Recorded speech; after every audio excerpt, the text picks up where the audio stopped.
Stella, and this is the Design by So and So podcast. So if you are new here, welcome. I like to talk about all things fiber arts related. So knitting, sewing, spinning, sometimes some cross stitches thrown in there, just a lot of crafty stuff.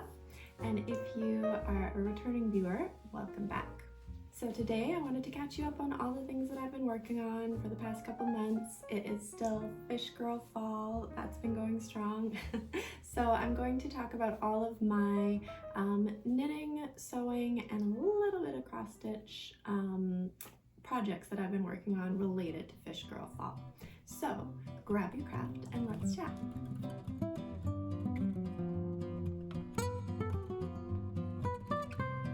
So Casey from Young Folk Knits and myself have been hosting this make-along that's been running from September 1st, and it runs all the way till December 21st. So we still have more than a month left of this make-along. Everyone is welcome to join. If you haven't made anything yet, you can hop in. There's still plenty of time. But the make-along is fish or fisherman aesthetic themed. So that includes, things that like blatantly have fish or sardines or whatever on them, but it also can just be sort of that like sailor aesthetic coastal vibes. So, like a fisherman's rib sweater or cables, anything that kind of just like fits into that theme of fish girl, fisherman style, sailor aesthetic. So it's all welcome, all crafts too. It's a make-along, so it doesn't need to just be knitting. But yeah, it's been so fun to see everyone's different projects that they've been working on. People have been flying through, finishing like halibut sweaters and the king salmon sweaters, and they're looking absolutely gorgeous. But then there's been a lot of small fun projects too, like little beaded fish and things. So keep your projects coming. It's been so fun to see. So I figured I would show you the projects that I've been working on, just to catch you up to speed on what I've been doing for the last couple months. I'll do it by categories, so I'll start with knitting and then move on to sewing, and then I have a little bit of cross stitch, like a tiny bit, but I'll show you anyways. So let's get started with knitting. So we kicked off the start of Fish Girl Fall Make-Along with the release of my pattern, the Old Salt Socks. So I'll show you what that looks like up here. That pattern has gone over so well. I'm so happy how many of you guys seem to like it and have been knitting it. It's a really fun pattern. It's written for both cuff down or toe up, so you can choose what's your preferred method, but they're exactly mirrored. So you could make one sock cuff down and one sock toe up, and they look exactly the same. The heel is the same, all of that. So that pattern kind of kicked off Fish Girl Fall, and then I just kept running with the Old Salt theme. There's those adorable little sardines that are stacked all the way around the cuff of that sock, and so I took that motif and I made mitts. I'll show you them here. This is my first sample that I made. So these are them here, the Old Salt mitts. They are made with fingering weight yarn, and they have the same colorwork motif as the socks with all the little fish going around. There's one unruly little sock there that just wants to swim against the current and go the other direction. And then with these mitts, I kind of leaned into more of traditional colorwork patterning. So there's some corrugated rib here, and there's a little bit of colorwork on the thumb there. So the pattern is written in 5 sizes, graded to fit like a 7-inch to 9-inch circumference around the widest part of your hand. But there is some wiggle room of negative ease, so you could even go down to like a 6.5-inch hand.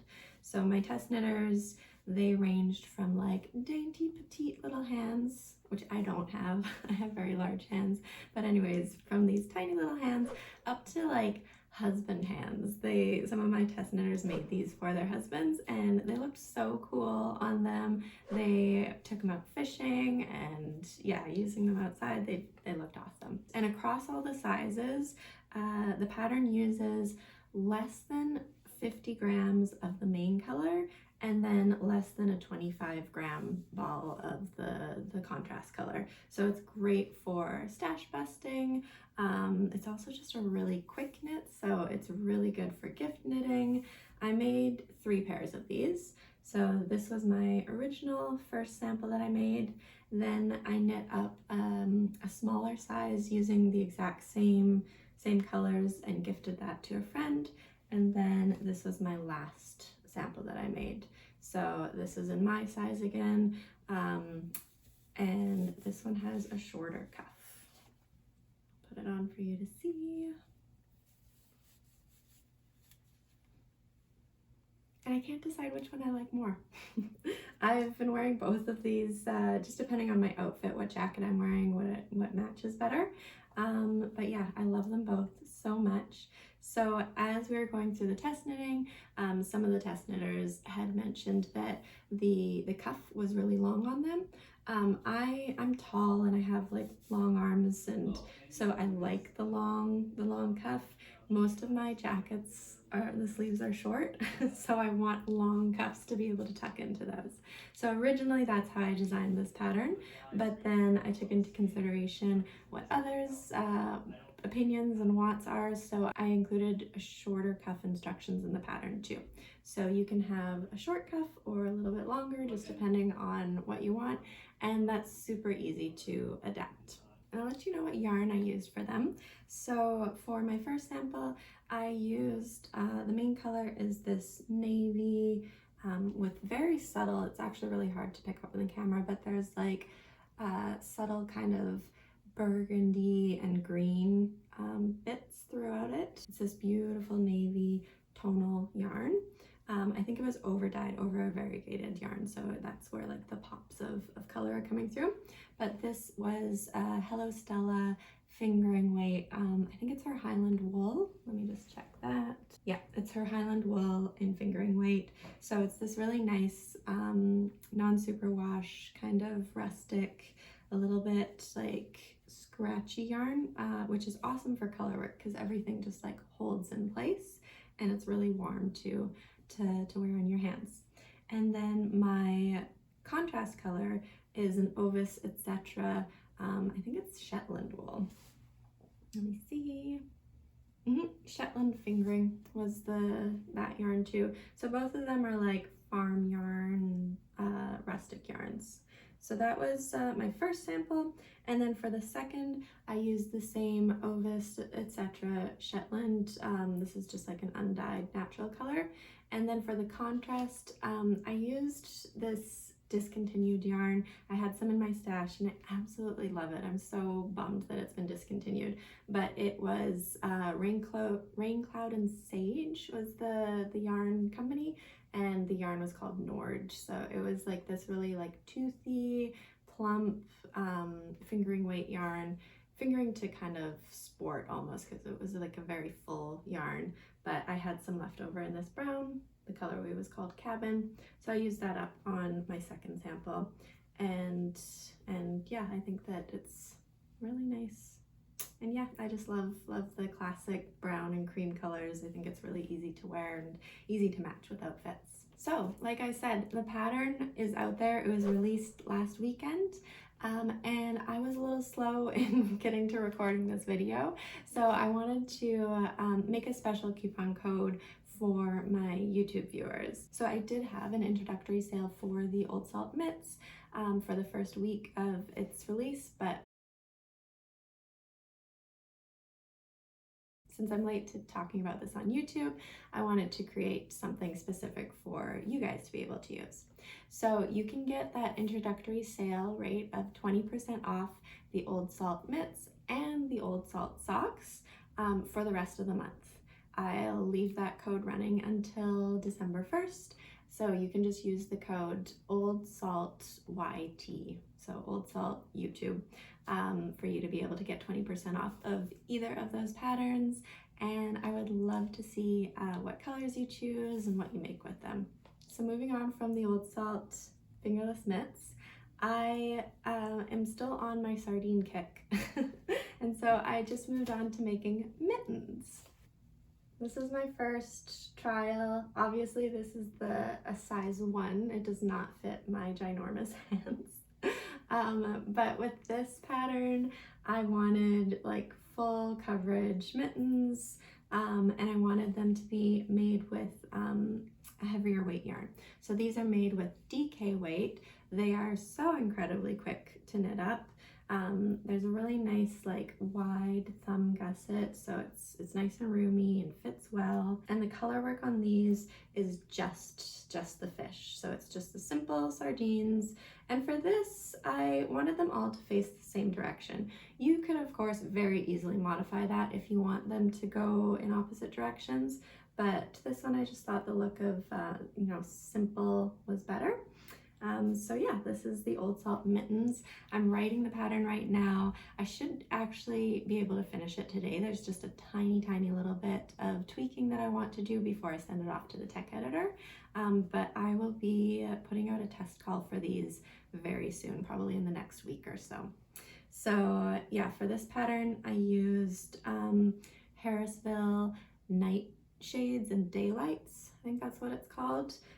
It's the green toned one.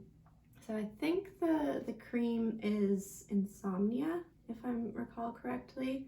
And then the black, it's like 826, it's numbers or something like that. These are the ones that have that little bit of green spun into it.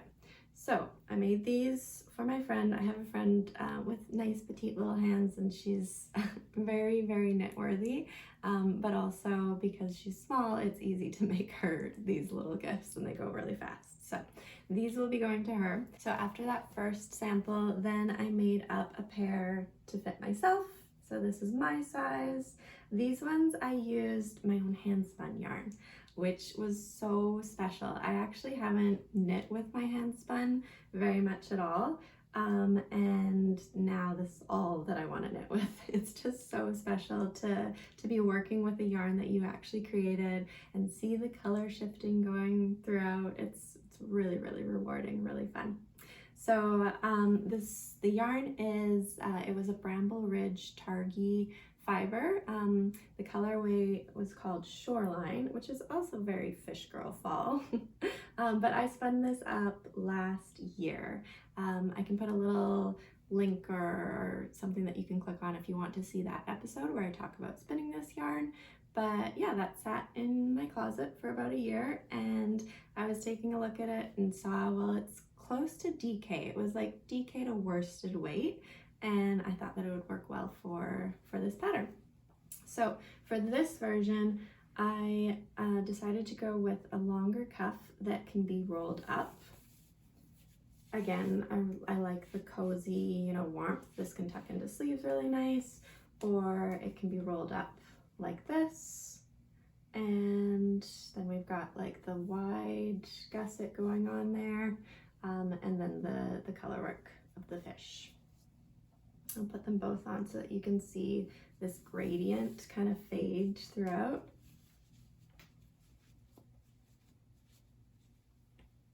I'm so happy with them. So for this, I used a little less than 50 grams of my main color. So I have 50 grams left, and I'm thinking of using it to make a headband or something to match so that I can have a matching set with my mittens and something on my head. But yeah, so this is the Old Salt Mittens pattern. It should be coming out soon. And with both of these patterns, with the fingerless mitts and the mittens, my patterns include charts for a dark main color and a light contrast color, and then the inverse of that, so a light main color and a dark contrast color, if that makes any sense. Because sometimes when you're looking at charts, you see the dark squares, but you're actually working with a light yarn, and it just kind of like plays tricks with your mind a little bit. So I like to make the charts accessible to either like whatever colors you're using, if you're going for dark with light or light with dark. So you'll find that in the pattern as well. And keep an eye out for a test knit call soon. I have one more project in the knitting category for Fish Girl Fall, and that is my sailor slippers. I test knit this pattern for Annie Germain, and this pattern has gone like wild in the knitting community. It's so popular. I think because it's so much fun to make. You're felting these slippers, you make them hugely, ginormously big, and then you shrink them in your washing machine to fit. So it's just a lot of fun to work on and see it come together. So I'll tell you about my project. I'm actually wearing them right now. So here they are. Yeah, from wearing, they've gotten a little bit bobbly, but nothing that can just like easily be shaved off. It's not bad. So I'll tell you a little bit about the pattern and then what I did. The pattern comes in a huge range of sizes. I think it's in European sizes. I think it was like size 36, size 35 or 36, up to size 47. So a massive range of sizes. It's a 12 stitch gauge knit on, she recommends 8mm needles. I actually got gauge with 6.5mm needles, which was fortunate for me because I don't own 8mm needles. So I just grabbed the biggest pair that I had. Well, I have 10s also, but anyways, I grabbed my 6.5s and I worked up a gauge swatch and I got gauge with that, so it worked fine. And the pattern recommends using a single ply super bulky yarn, so Drop Snow is what she recommended, and that's what I knit with too.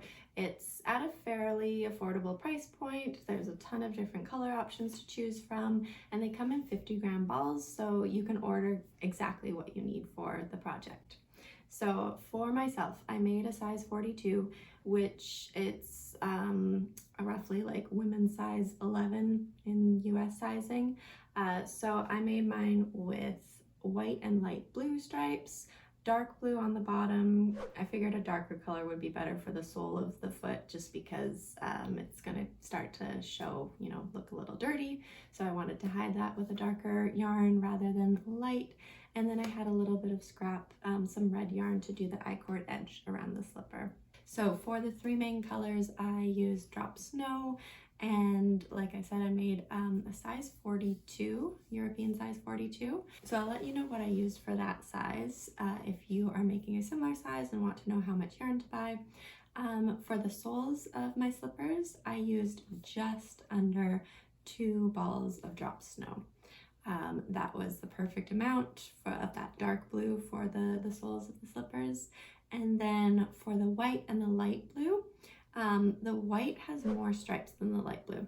So I dipped into a second ball of that. I used like 1.5 balls of the white. And then for the light blue, I only needed 1 ball of Drop Snow. So if you're making my size or smaller, you could get away with that. And then for the I-cord edge, I used, it's technically like a worsted Aran weight yarn, but I held it double to make up for the super bulky, but it was a 2-ply, so held double is technically a 4-ply, and it did felt at a different rate than the single ply Drop Snow.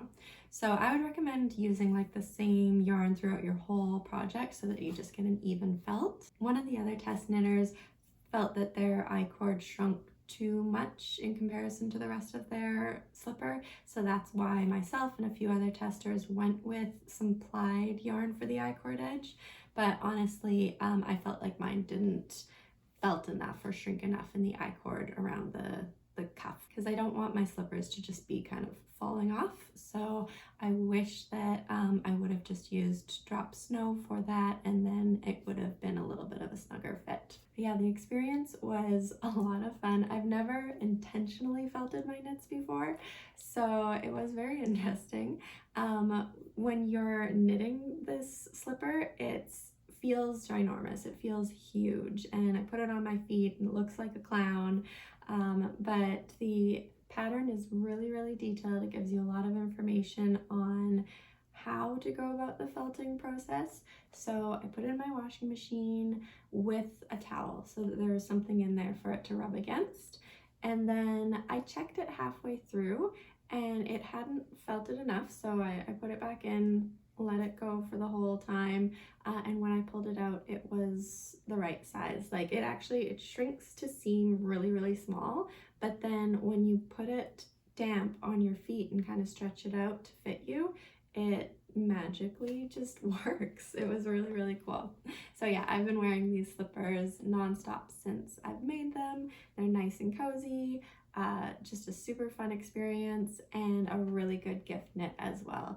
They're pretty quick to knit up if you're making multiples of them, and it's a great time of year to be gifting slippers. So let's move on to the sewing portion of my Fish Girl Fall makes.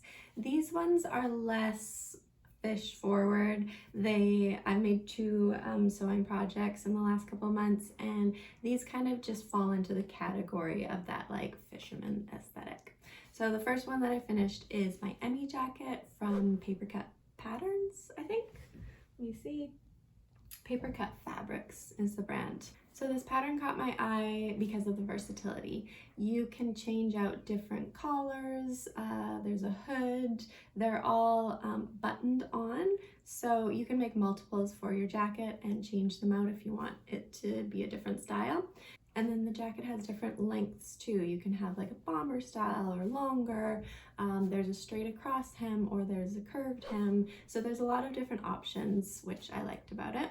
And the pattern's written for quilted fabrics too, so it gives you some guidance if that's the fabric that you're working with. So the one that I made is right here.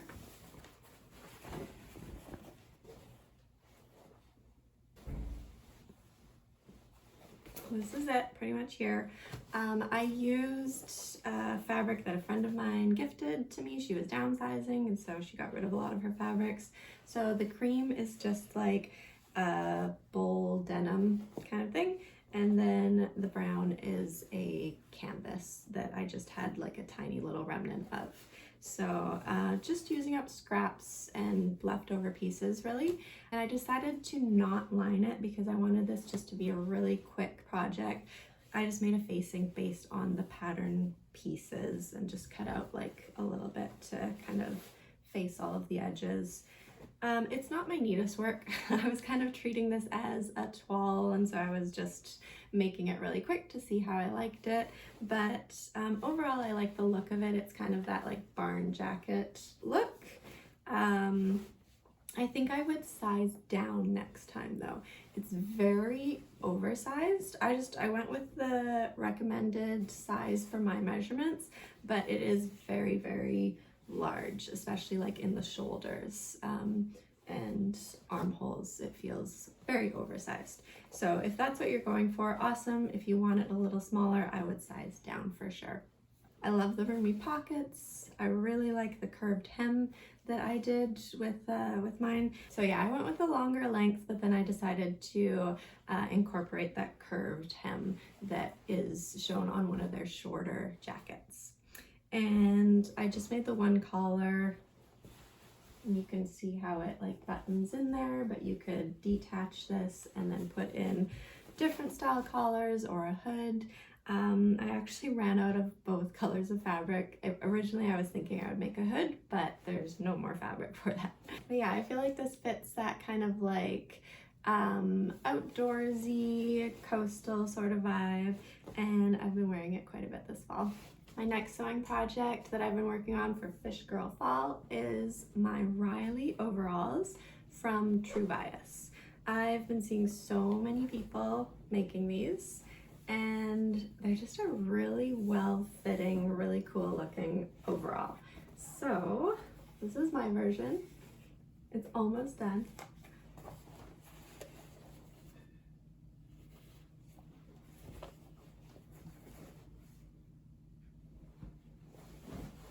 So let's talk about these a little bit. So first off, the pattern. It's really instructive. If you've never sewn overalls or jeans before, it's really helpful. It walks you through step by step. It tells you exactly where to top stitch everything so that you get that very like traditional kind of like official looking overalls. I find with denim, if you don't do the top stitching, then it doesn't look commercial. It looks more homemade. So you really do need the top stitching to kind of like finish it and make it look like, yes, that's a pair of denim overalls. So I really appreciated how the pattern told you exactly where to do that, where to do bar tacks, all of that. So for sizing, I again just followed the recommended size based on my measurements from the pattern, and I will let you know it is slim fitting, especially in the hips and the legs. It's kind of like a not tapered leg, but it's not wide leg, it's not loose and oversized. So I have seen some examples online of people wearing them and they look like really comfy and oversized, and that's what I was hoping for. But if you go based on your measurements, it will be more of like a true to size, like slim fit. So compared to the overalls that I'm wearing right now, these ones are a little bit slimmer. I feel like they're probably an inch and a half more narrow at the hips, and then the legs are a little bit more narrow too. So if I were to make these again, I would size up a size just to have that more like generous oversized fit. But I still love them. They're really beautiful. Now as for making it, as you can see, there are a million pieces on this pattern. There's so much cutting out, and then when you're sewing it, there's so much top stitching. So that's what took a lot of just like time and patience, just working away little by little, but in the end it ends up looking super professional. So I got to the point where I just needed to add the hardware, and I was waiting for that to come in the mail. So these are completely done except for adding the buttons and the clips like on the straps, but everything else is totally done, including the hem. The only mod that I made on these was the length in the legs. I'm 5'9", and so I always add a few inches in the leg length just so that it fits me. I just guessed on this. I didn't really measure, and so I just added a couple inches and thought, oh, that'll be fine. And it ended up being just a little too short because the hem calls for you to like roll it up a few times, and then to style it, it looks cute to then like roll up your cuffs again. So even with lengthening the legs, they weren't quite long enough on me. So in the end, I ended up adding a piece of fabric, and I thought it looked cute to do the wrong side like this. So I just cut out another piece of fabric and I just like sandwiched it in there and sewed down the hem. So this is it on the wrong side, and then this is it on the right side. So it just looks like a folded up cuff, even though that's the hem of the pants. So I'm hoping either today or tomorrow to pull up my sewing machine and finish these so that I can wear these right away. And now one last little project that I've been very, very slowly working on for Fish Girl Fall is a cross stitch. This is my cross stitch that I've been working on. I got this probably a year and a half ago or so. It's from Pigeon Coop Designs. They make really, really beautiful nature themed cross stitch, and he is based out of Canada. It's a lot of Canadian nature scenes, which I really like, and this one just caught my eye. Living on Vancouver Island and on the coast, we do see whales every now and then, and so yeah, I just really liked this one. The use of negative space too is so beautiful. So it uses like the dark, what's this fabric called? Is it Ida? Anyways, the dark navy Ida fabric like shows through for the clouds, the pine trees, and then the whale tail there. So the rest of this design is just going to be like solid cross stitch for the water, and then there's going to be one more whale tail over here. So this is just something that I'll pick up and work on very infrequently because most of my time is spent knitting and sewing, but every now and then I'll pull it out, and with Fish Girl Fall happening, that's been just the motivation that I need to work on this, hopefully finish it so that I can hang it up in my place. Alright, that's it for now. Thank you so much for watching. I hope you enjoyed seeing what I've been getting up to for Fish Girl Fall, and let me know what you've been doing. I've absolutely loved seeing your projects on Instagram. You've been using the hashtag FishGirlFallMall, M-A-L, so that we can see that. Make sure that you tag me or Casey too, because hashtags have been a little different on Instagram, so it doesn't show all of them. So if you tag us, then we'll be sure to see it. There's also a thread on Ravelry where you've been sharing your projects, and it's just been so much fun, so inspiring to see what you guys have been up to. to. So there's still a month, more than a month left in the make along. Can't wait to see what you get up to. And in the meantime, I hope that you're having a great fall. Take care and we'll talk soon.